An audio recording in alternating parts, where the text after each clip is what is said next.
ধৰ্মান্তৰিত হোৱাসকলে হেৰুৱাব নেকি এছটিৰ মৰ্যাদা? অনুচ্ছেদ ৩৪২ পৰ সংশোধনৰ দাবী জনজাতি সুৰক্ষা মঞ্চৰ। ধৰ্মান্তৰকৰণ হলে লাঘৱ হয় এছটিৰ মৰ্যাদা।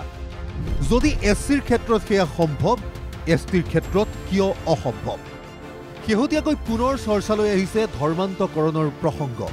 অসমৰ লগতে উত্তৰ পূৰ্বাঞ্চলৰ বহু অঞ্চলৰ জনজাতীয় লোকে সলনি কৰিছে নিজ ধৰ্ম। অসমৰো বহু জনজাতি বসতি প্ৰধান অঞ্চলত বৃদ্ধি পাইছে ধৰ্মান্তৰিত হোৱাৰ প্ৰৱণতা।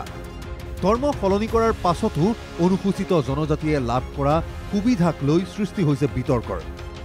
নিজ ধৰ্ম ত্যাগ কৰি খ্ৰীষ্টান ধৰ্ম গ্ৰহণ কৰা সকলে জনজাতিৰ সুবিধা ভোগ কৰা উচিত নহয় বুলি দাবী জনজাতি সুৰক্ষা মঞ্চৰ। জনজাতি সুৰক্ষা মঞ্চই বিচাৰিছে সংবিধান সংশোধন।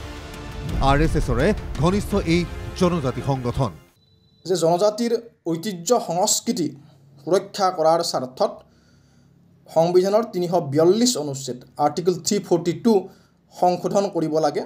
আমাৰ জনজাতি ভাইসকলৰ ভাষা ধৰ্ম ঐতিহ্য সংস্কৃতি সুৰক্ষা কৰিব লাগিব।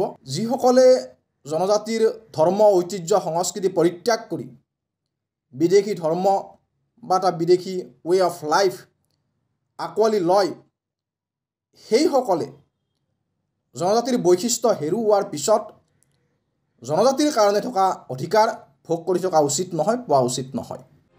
সংবিধানৰ ৩৪১ অনুচ্ছেদৰ মতে ধৰ্মান্তৰিত এজন ব্যক্তিয়ে নাপায় অনুসূচিত জাতিৰ সা সুবিধা, কিন্তু এছটিৰ ক্ষেত্ৰত সেয়া সম্পূৰ্ণ ওলোটা।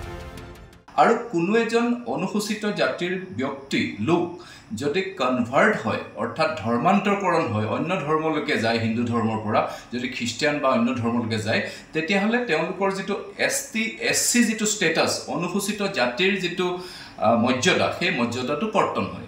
কিন্তু আনহাতেদি আৰ্টিকল 342 ইয়াত যিসকল ST অৰ্থাৎ অনুসূচিত জনজাতি, তেওঁলোকক অনুসূচিত জনজাতিৰ মৰ্যাদা সংবিধানে প্ৰদান কৰিছে।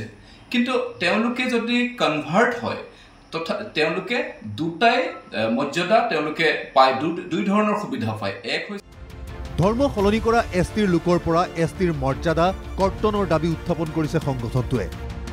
৩৪২ ক অনুচ্ছেদৰ সংশোধন বিচাৰি প্ৰধানমন্ত্ৰীলৈ পত্ৰ লিখিছে জনজাতীয় সুৰক্ষা মঞ্চই। RSSৰে ঘনিষ্ঠ সংগঠনটোৰ ধৰ্মান্তৰকৰণৰ ৰোধ কৰাৰ বাবে এই পদক্ষেপৰ প্ৰতি মোদী চৰকাৰে কি সঁহাৰি জনায় সেয়া হ'ব লক্ষণীয়। Bureau report, NKTV+।